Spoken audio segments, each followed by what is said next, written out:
ইলা মাগফিরাতিম মির রাব্বিকুম ওয়া জান্নাতিন আরদুহাস সামাওয়াতু ওয়াল আরদ উইদ্দাতুল লিল মুত্তাকিন।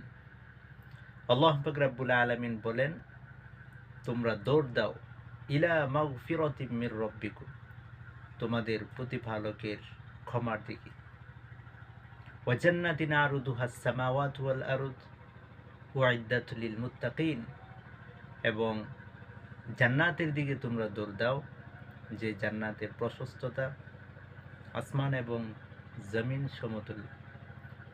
তো মহান আল্লাহ পাক রব্বুল আলামিনের ক্ষমার দিকে আমাদের দৌড় দিতে হবে।